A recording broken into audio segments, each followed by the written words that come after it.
Welcome to the Word of Mouth Podcast, a series of honest, inspiring conversations with creatives from all walks of life, some in our industry, others far outside it. What connects them all? Passion, persistence, and the courage to keep creating. So listen in and get inspired. Look up our guest, and if you find yourself nodding along, feeling seen, or more hopeful, hit subscribe. Join our journey, and let's keep this conversation going. Let's keep spreading these stories the way they were meant to be shared, by word of mouth.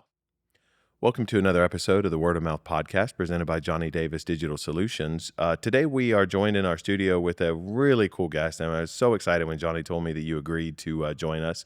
Ray Langhammer, you are a lifestyle designer, originally from California, and now you're a transplant here in High Point. So if you could introduce yourself a little bit to our audience, talk to us a little bit about where you come from, what you've done, and then sort of bring us into the world that you're in now here in High Point. Oh my goodness, how much time do we have? As long as you need. I originally I was actually from Missouri, but I moved to California when I was 24. But I had grown up with an amazing family. I'm the only child, but my grandmother and my grandfather, my paternal grandparents, lived with us. And my grandmother was in a wheelchair, and so we would just literally redecorate the house. I mean, and you couldn't do this anymore because she was in a wheelchair. I was moving furniture for her when I was 4 years old and picking out wallpaper. And so it just was kind of a natural thing. But when I was 8 years old, I had an epiphany that I wanted to live in California. And so I told my parents, I said, I have an announcement to make. So my grandparents and my parents put their food forks down, and I said, when I'm old enough, I'm going to move to California, be an interior designer, live at the beach, drive a white BMW convertible, and have 4 other houses in different regions so I can do different house styles for different clients, because most clients have more than one house, or most families had more than one house. So I wanted to know how to decorate other houses for them, not just the house that they live in permanently. That's incredible. Yeah. At so 8. that was kind of like, I might have been a little precocious as a young man, but and I was always doing art and drawing and doing creative things. But my grandfather was in construction, and he said, Ray, he's like, I know you're really good at art and you really, enjoy it. He's like, but I think you need to have a practical skill. So I think you should go to architecture school. Okay. So I took a couple of architecture courses in high school, and then I ended up going to Kansas State University and getting a degree in architecture there. Okay. So got out of school and worked for Ralph Lauren and their store in St. Louis, where I was from, and they closed the store.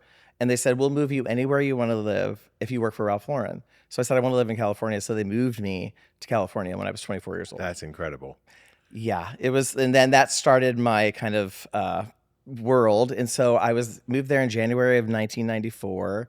And I met Barclay Butera in July of 1994. And we opened our first brick and mortar retail design shop in December of 1994. And that was with Barclay? Yes. Wow. Barclay actually drove a white BMW convertible when I met him. That is so, the synchronicity, that is serendipity and then some. Yeah. So you got there. Yeah. You were on the beach in California, working with a guy who had a white BMW convertible. Yep. You're just checking off your childhood wish list. Yes. I also had names for these different lifestyles. And it was beach, city, mountain, town and country, and desert. Okay. So I told that to Barclay, and within 2 years, we started flipping houses, and we had a house at the beach, one in the mountains in Utah, one in the desert in Palm Springs, one in Beverly Hills, and our Newport Beach house. That is amazing. Yep. It ended up becoming our lifestyle brands.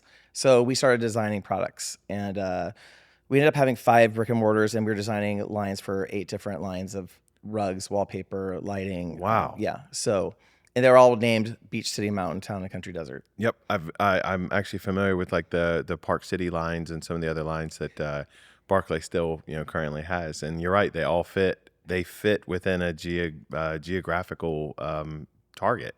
Yeah. That is incredible. Yeah, it was pretty amazing. My parents came to visit. I think I moved in 1994. I think they came in 1998, and they're like, wow, you have 5 houses. You are living in California. You have a white BMW. They're like, you've manifested your life. And you were in your 20s at this point. I was 24. Yeah, I was 20. Yeah, I moved there when I was 24 years old. Wow, that is incredible. Yeah. So from 24, you've got everything set up. Like, where does the world take you, in your mid-20s? Like, how does that evolve into, where you are now? Gosh, I met some incredible people, amazing clients. I did houses all over the country. For a while, I was in Hawaii for like 2 years doing projects. That's cool. Ended up doing houses in Connecticut. We had a showroom in New York. And I was traveling for work all the time. I mean, I think I was on a plane 3 weeks out of four. And we would travel to, Europe. We'd go to Paris and buy antiques. We'd go to Italy and buy fabrics. Wow. I mean, it was really a dream life. Oh, And I'm sure. it was like, and I kept thinking, I'm just a kid from Missouri. Like, Yeah. how am I in this life, you Yeah. know? So, You and Walt Disney. right, exactly.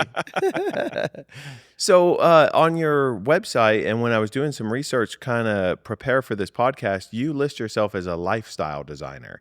And you're the first lifestyle designer we've had on here, but I know there's a lot of similarities between an interior designer or an interior space planner and a lifestyle designer. Where does that separation occur? Like, what does a lifestyle designer do that maybe an interior designer doesn't do, or vice versa? Well, from my experience, I mean, I do so many things for my clients. I become really part of their life, and I think whether they like it or not, But I end up, a lot of times I'll redo a client's wardrobe and their Okay. closet because always been interested in clothing. One of the things as a young boy too, I was either going to be an interior designer, a flight attendant, or a fashion designer. And I Okay. was voted most likely to become a fashion designer in my high school. So I was always interested in clothing, which I think goes hand in hand with interior and design and all that. So I would, redo clients' closets for them. I would come over to their house before events and help them, set their tables for events, flower arrangements, that kind of thing. And that would lead to me doing their other family members' homes and things like that. So I guess that's where the lifestyle comes in. Okay. Because I think a lot of people are so busy building the life for themselves, but they don't necessarily know what exactly they want, on the day to day, because they're so in the minutia of how to run a family and building a family. So I kind of help them pick out things they normally wouldn't, I am think about. firmly in that world. Yeah. I am firmly. I would stand a lot to gain to have someone like that come in and say, "This might be what you're wearing, but it's probably not what you should be." Right. And I would have clients call me and say, "Oh my gosh, Ray, it's my wife's, it's our anniversary. What should I get?" Okay, well, let's go to Hermes. I know she wants this China, and buy a set of China. So it was really, I really like that part of it. Yeah. I like people a lot, and I really like being really personal with people. Yeah. So I think that's where the lifestyle thing came in, and I really enjoyed it. So when we're talking about, you had mentioned the overlap between fashion design and I'm sure handbags and purses, accessories, interior design, colors, furnitures, textures. What inspires you? Like, would you walk into a home and you say, "This is how I envision this," or do you get to know the people and you say, "This is where they're going to spend the most joy in their life"? You're a very joy-centered designer. I've noticed in all of your work, you use a lot of color, use a lot of floral statements, in your design. So how does one world, be it fashion or, home, shape your other?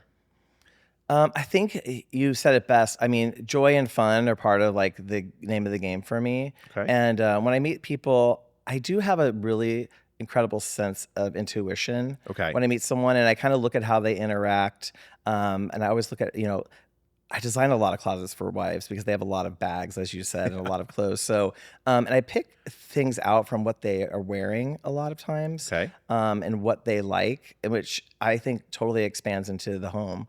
Okay. And really, I think color is part of a major thing that I would say is my kind of skill set is to blend color, Okay. and bring a lot of texture and color into a home. I could also do monochromatic. And that was one of the things I really wanted to do as a young man. As I always thought, some designers do a style, Right. and I wanted to be able to do everything, Yes. because I get bored, Yes. and so I like to just see what and kind of push myself too.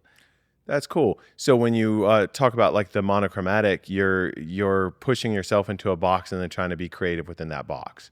Correct. So tell us how that affects your, I guess let's start with, what is your design philosophy? Like, it sounds like it's color, it's joy, it's a feeling.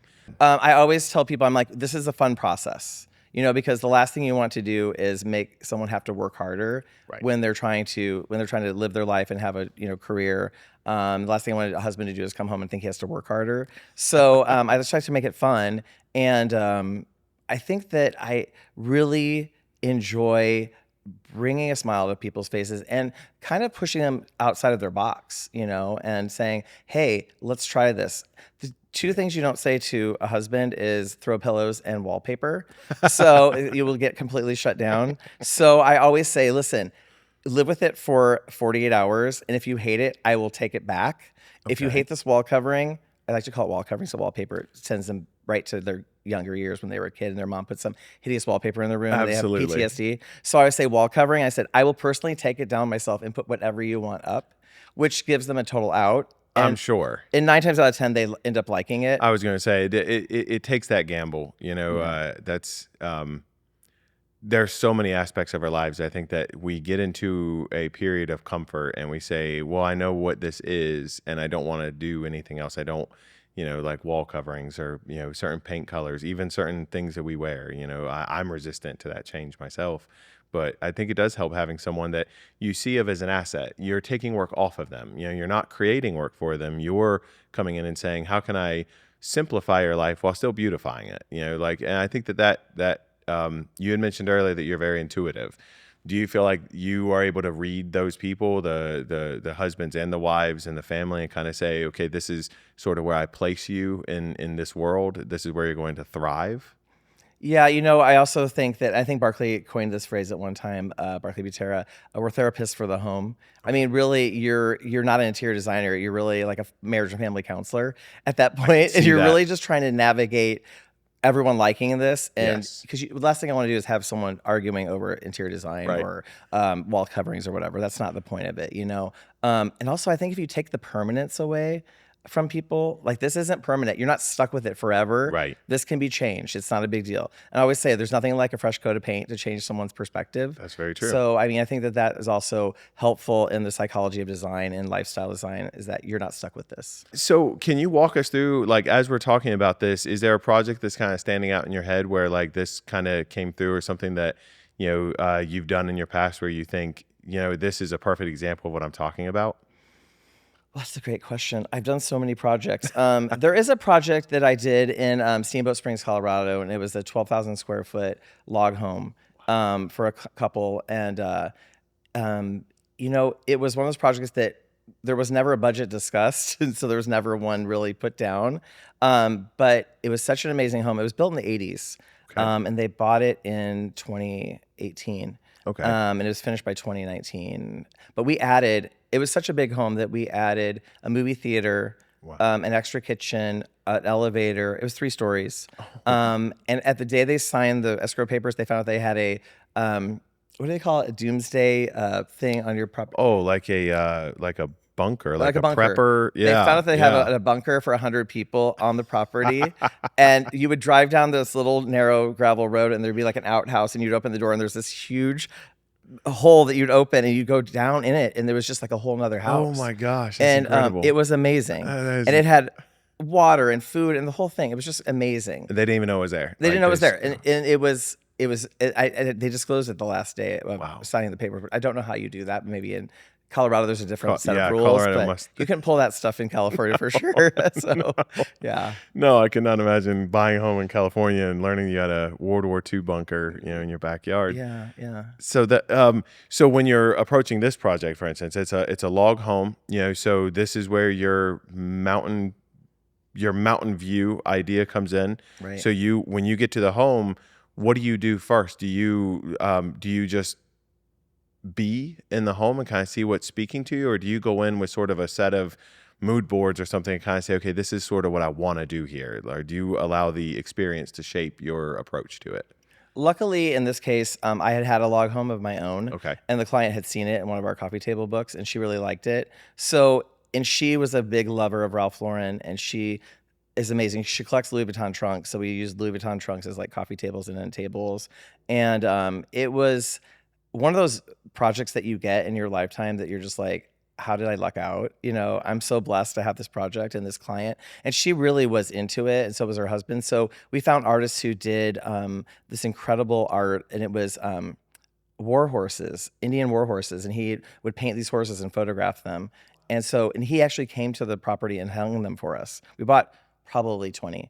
And she met another artist at one of the Colorado hotels that she stayed at, and he actually bought some art from him, and he came and hung it. So we had all these great, and we found local potters to make pottery, and so it was really kind of a really fun project in the fact that we have a lot of artisans that were involved, and I had custom rugs made because the house was so big. I needed like 20 by 14 rugs. Oh my goodness. So, and we used a lot of Indian patterns and things like that for it. Okay. So there's lots of great textures, lots of great lighting, and it was a grand house. Yeah. So scale was really amazing. It was on Yes. 400 acres, and it was just Oh one of my those gosh. projects that you just couldn't wait to get to. Oh, I'm sure. Yeah. I'm sure. So how did when you're collaborating with local artisans, what does that look like? You know, where are we finding our collaborators, you know, for you? Or are they approaching you and saying, you know, this is what I have to offer?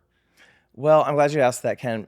We like to shop a little bit, this client and I. So we would go downtown and we would be like, oh my God, I love this. And we'd be buying things. And they're like, do you want to meet the artist? Do you want to meet the artisan? So luckily we got to meet them when we'd say, hey, we need this. We love this, but we need it bigger. You know, so we could commission some things like that.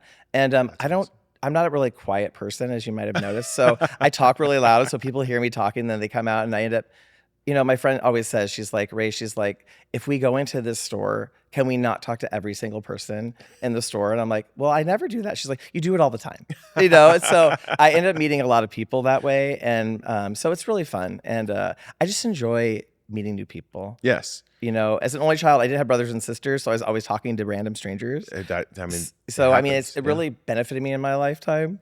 So does that affect the way, do you still collaborate the same way? You know, like when you approach a project now, like you're still, you know, kind of, you know, looking out and, you know, finding the inspiration, finding the collaboration outside of maybe like the expected avenues? Yeah, you know, my friend always says, he's like, Ray, if a client asks you for a powder bath redesign, don't do a full-on rooftop deck. But I always see the potential of a job. So it always becomes bigger than the initial project was going to be. I don't know. I think I approach every client differently and every project differently, depending on the architecture, the location of the house, the amount of time the client wants to be around, you know, have me there, and ultimately, you know, what's the end goal, you know, and I can tell them, you know, this is what I'm thinking. I think one of your questions was too, like, are you something not organized, but like you're intuitive? And I'm like, I'm definitely intuitive, not like, I don't go into it like this is a set rule that I do or a set system. It's kind of like just emotional. Okay. You know? So I did want to ask, are there certain motifs or rituals that you find yourself going back to, things that you've done before that you know, kind of become part of the Ray Langhammer experience? I can't think of anything off the top of my head. I will say this, having 25 homes in 12 years, I can tell you with most certainty that I've done it myself. Yes. And that's how I can sell it to people. Okay. And even as a small child, like I was always going to my parents going, hey, I think I need a remodel of my room. What's my budget? Because I always wanted to try different color palettes or, you know, wallpaper or, you know, different flooring things. So my parents would allow that. And literally when my parents would go to dinner, the minute the car left, I would start rearranging the house. Oh, that is too funny. And when they came home and I heard the garage door open, I would shove whatever I didn't get done into a closet.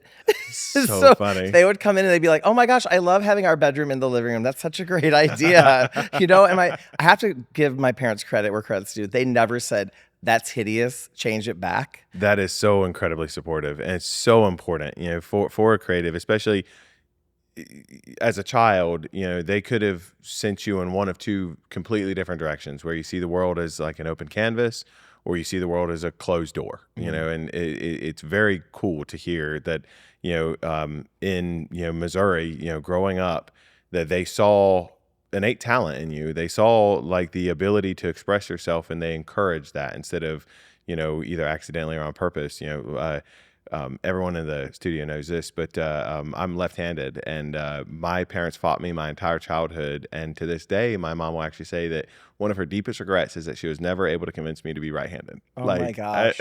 I'm so sorry. Left-handed. I always want to be left-handed. I try to do things left-handed. I'm like, that looks crazy, you know? But Yeah, I don't even think that's possible for me to even use that hand. But it's like you can't change that. You're born No, that way, right? absolutely Yeah. not. Yeah, but not for lack of trying on their part. The mantra growing up was it's a right-handed person's world, and you're going to die using things intended Oh, for Ken, right-handed I'm so people. sorry. Oh my gosh.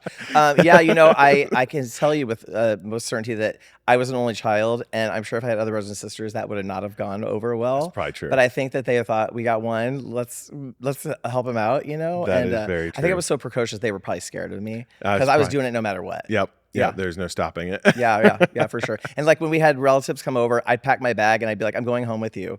And they'd be like, why? I'm like, because I'm sick of my parents' house. I've redone it so many times. I'm going to redo your house. Oh my gosh. And no one ever said no to me. That is that incredible. I can remember, unless I probably threw a fit and threw my bag across the lobby. I don't know.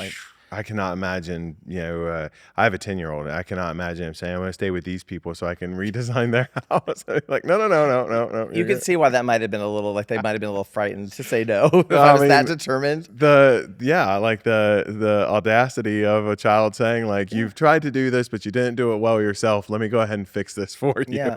Well, and the other side of that too is that none of my family members ever said, no, Ray, you're not coming, Right. And so there was support all around, An entire community. So that really helped, Yes. and I think that that's made me a very confident designer. So I like that because that kind of segues perfectly. So let's talk about your transition from California and then finding a community in High Point, North Carolina. What caused the geographical relocation? Is there something that High Point, we promote High Point a ton on this podcast, and, we see High Point as sort of ushering a creative revolution, right now, with everything that Jane Dagmy and HPXD is doing, and kind of the entire community is centered around the idea that we're going to become like a design mecca in the next 10, 15 years. So when you're transplanting from the West Coast and everything that you've done out there, you still have homes, you're still traveling, you're still seeing the East Coast. None of this is foreign to you. So what made the decision to make High Point your new home? Jane Dagmy, of course. Really? I love her. No, I had been coming, I do love her, but the reason why I wanted to live here is because I had been traveling here for 30 years for market. Okay. And I would come early, like a month or so early, to set up all of our showrooms. And so I really felt at home here. Okay. People were very, homey. I have probably every person from most of the restaurants on here, I have their personal phone number to call if I need a reservation, because I would literally fly in and go straight to Blue Water Grill. Yeah. And then people would be like, hey, call me. Here's my number. If you need to get in, call me. I can see if I can get you guys in. So I'd call at last minute and say, I've got 7 people. We didn't make a reservation. They're like, come right now, but you have to be out of here by 9 o'clock. There was a lady at Walgreens that used to bake me cookies when I'd come to town. That's incredible. So I just felt at home here. That's incredible. Yeah, and I would highly, and I've actually flown people out to North Carolina to visit me, just so they could see people who lived in LA who were just kind of fed up and like kind of losing it over how crowded and Yes. expensive it is. And I'm like, Yes. you'll be amazed at how much serenity you could have in High Point, North Carolina, and also have fun and also see some of the most amazing designs. Yes. I just went to the Cohab the other day. I didn't know it existed, and I thought it was the most amazing thing. Oh, wow. Yeah. John Yeah. Muldoon has curated such a beautiful experience out there. It's not really a showroom. It's a whole experience. Oh, I got to watch someone paint and pot, and I mean, it was just, Yeah. I was like, why did I not know this is right across from my house, across the railroad tracks from my house? That is too funny. Yeah, but that's the thing I like too, is that this is such a discovery town. Like you can discover things you never knew. Yes, it is. But everyone is just so nice. So talk to us a little bit about your work since you've been here. You're still working with brands. You're still designing. What are your current projects? What do those look like? So I'm lucky enough to be doing photography with Johnny Davis Studio right now. I was going to ask about that too. Yeah, for Eastern Accents for the bedding. The company that I work for is Eastern Accents right now. Okay. And I used to design bedding for them with Barclay Butera, and they hired me when I was leaving California to help them in Chicago and to help them here with their showrooms. So right now I'm working on re-envisioning a 150,000 square foot old furniture factory into a multi-use space. As you might know, that space. That is an incredible undertaking. And every single day we go over it. So that's where our studio, so anyone who doesn't know, our production studio is actually in that same building. And it feels like every day they are making huge strides forward. And that is a monumental task. That is a massive building? The owner of the company is a visionary, and he buys these properties, and he's like, Ray, help me decide what to do with this, or he'll say, this is what I want to do with it. And it's kind of it's like the hugest blessing, because it's just a creative outlet for me, Yes. and it's not one home, it's all these multiple use spaces. And because my brain is just like constantly like a machine pumping out like thoughts and designs, and it's nice to know that someone appreciates that. Yes. And I love taking something like the house that I live in. When I moved in, looked like it was a trap house for drug users, and on the outside, and it was scary. In High Point? In High Point, and on a street that is all historical homes. And the reason why but when I got a hold of it, is it takes a while to go through I call it the hysterical society. It's a historical society, but they really want to take and make sure that these homes really have an authentic look. So it took about a year for us to get it passed through the historical society, but it's been a really labor of love, and I love living on Oak Street, and I love my neighbors there. And it just goes to show, it's just a little cottage, but it's really fun. People actually stop by now and say, wow, this is such a cute cottage. Or do you own this house? Or do you live here? And I'm like, I get to live here and I love it. That's amazing. And they're like, I didn't even know what architecture it was, because it was covered by all these trees, and so it's super fun. And I'm really blessed to have a creative outlet like that. That's incredible. So that kind of leads again very naturally. So you've laid roots down here now. You're part of the High Point scene. You're learning the High Point, and you work with a company that we've been working with for a few years. So then we were introduced to you. So can you talk a little bit about working with Johnny and working with the team over in the studio? What does that look like on a day-to-day basis, or from like the 10,000-foot view versus sweating it out over there on a Tuesday morning?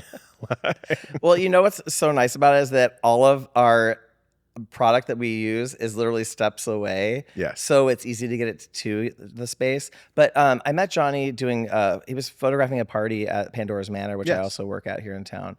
And I think it was before the studio opened, but maybe it wasn't. It probably was. It was probably right before. I can't remember the timeline, but it was such a wonderful, sweet gentleman. And then he was moved into the studio, and then I was always like, what's going on in there? And then our owner was like, hey, I'm going to have them photograph some bedding and some beds. And so go talk to him. And so we just conjured up this little plan to get this done. And what I like about High Point too is that it doesn't seem like, until market, of course, it doesn't seem like everyone's in a huge rush. Correct. So I think that the pace is nice. It is. And I really enjoy that. And it is. I really just, and the amazing photography that comes out of that studio. We are always incredible. So happy. And we're so happy when people try to, well, like you were talking about earlier, nothing grows in like a controlled environment as well as adding a little bit of chaos. It's getting folks like you to say, well, what if we did it like this? Well, this is how I see this wall. This is how I see this set. How does it compare to some of the productions you've done out in California? Like, is it a little more relaxed, a little more? It's more relaxed. The pace is different. People just are generally more Southern and kind here. And I like that. But the product is also amazing. What you get, the production value of it is amazing. And you ultimately feel like you're part of a family and not just a number, and that you're not just doing it for someone else's, financial gain. Obviously we all need to make money, but I just enjoy the family aspect of it. Johnny's actually said, can you come over to our house? We want to redo our house, and my wife is sick of our house. Can you help out? I'm like, of course, so those things just seem to work divinely, and in a way that is unplanned, but in a nice, working environment. So if we talk a little bit about, because you've touched on it before and we've touched on it here on the podcast, but High Point is laid back, it's relaxed, it's quintessentially Southern, the hospitality's there, the ideas are flowing in and out from not just our little neck of the woods, but, internationally, we are an international center for furniture design. Right. And you've been coming to market for 30 years. So talk to us about the difference. I live off of the energy that is built up right before market, and it carries me all the way through market with sometimes little to no sleep. Right. talk to us about the difference that you see in High Point as we do approach what's going to end up being fall market. You know, when we're recording this, it's so peaceful, it's so lazy now. How does that change? It's funny because, you start noticing more cars on the street, restaurants more full, grocery stores are bustling. But I like the fever pitch that it brings. Creative people we want a stage, we want someone to see what's going on. And there's so many creatives here, but also, you just don't, it's like a surprise. I'm going to North Carolina for an international home furnishings market. What does that look like? Well, that looks like hundreds of thousands, millions of square feet of gorgeous product. Absolutely. Well made, with people who care about the end user. I'm always just blown away by how showrooms change so much. From Which one I market love. to the next. And I love, it's like, a theater for me. Yes. I think it's the theater for all of us, right? I think it is. Yeah. I agree. No, I agree 100%. And I personally, I love that energy. We shoot out at the Las Vegas market, and, their entire market is contained to 3 buildings. Right. And people don't really understand, even people who live, in the Triad, if they haven't come to High Point during market, they don't understand that it is an entire city devoted to the international furniture trade, and that is wall colors, coverings, textiles.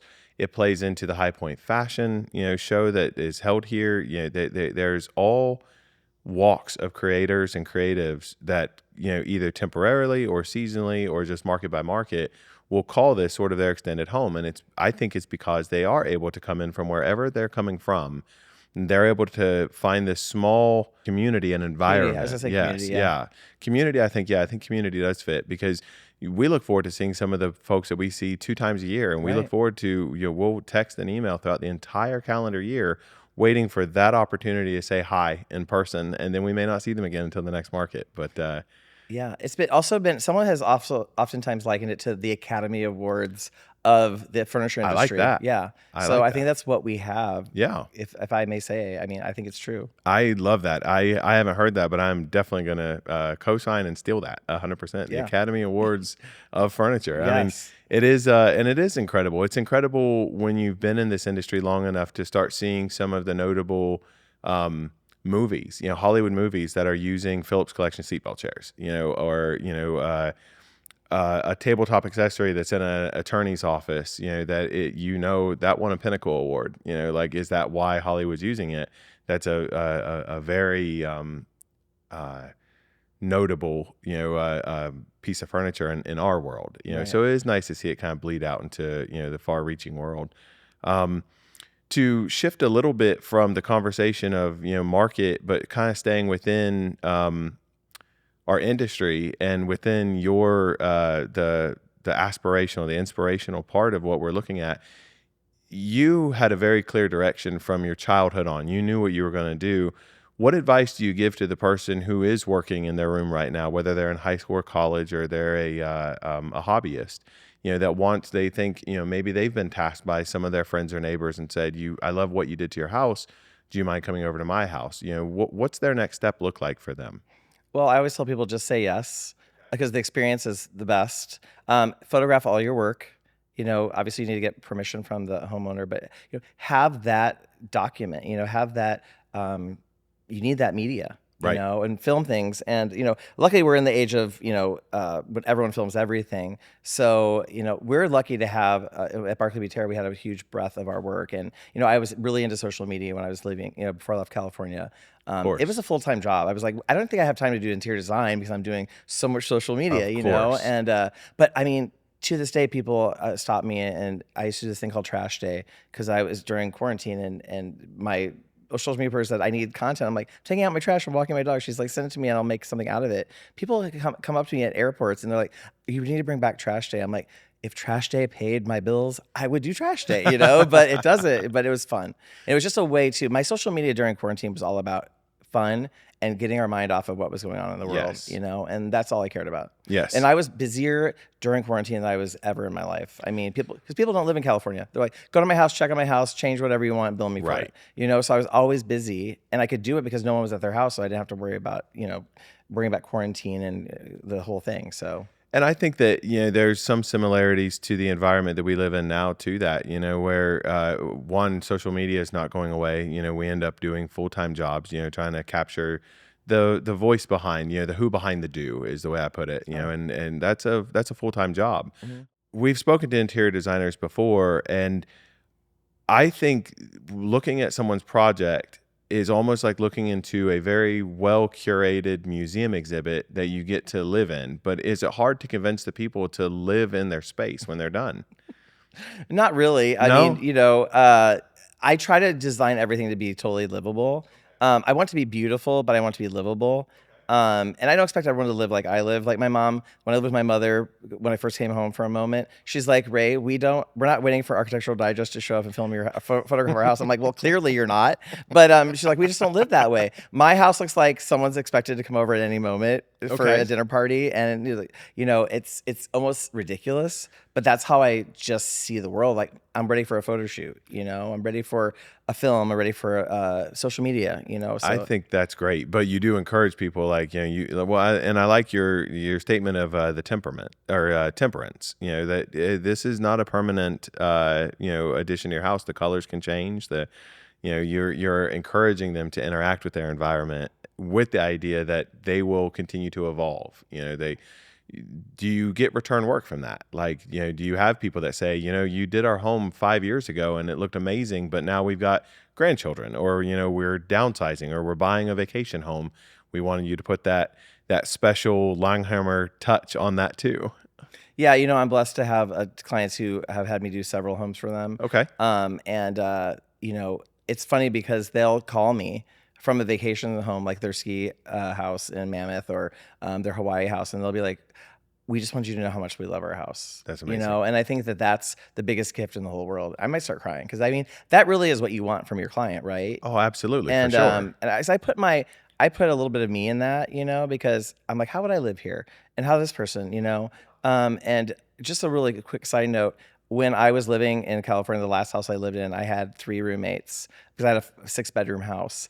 And at night when they go to bed, they say, we can't wait to see what the house looks like in the morning. Because while they were asleep, I would change the rugs, the pillows, the china, the drapes, everything. And they'd wake up and they'd be like, oh, I love this look. And I'd be like, did I keep you up all night? They're like, no, I didn't hear you. So which is crazy. So like the shoemaker elf of interior design. I always say I'm elf. You're going to go to sleep and I'm going to cut 800, snowflakes and hang them. Christmas is I'm a Christmas baby, so Okay. like I'm insane at Christmas time. Like Really? no surface goes untouched. So be careful if you hire me to help you with Christmas. We'll have to stop by Oak Street and see what you do at the cottage this Christmas. Pandora's a really great place to go for Christmas too. We really do a nice job there. Pandora's fantastic. People come by and have pictures taken there and stuff with our trees and stuff. Absolutely. So, yeah.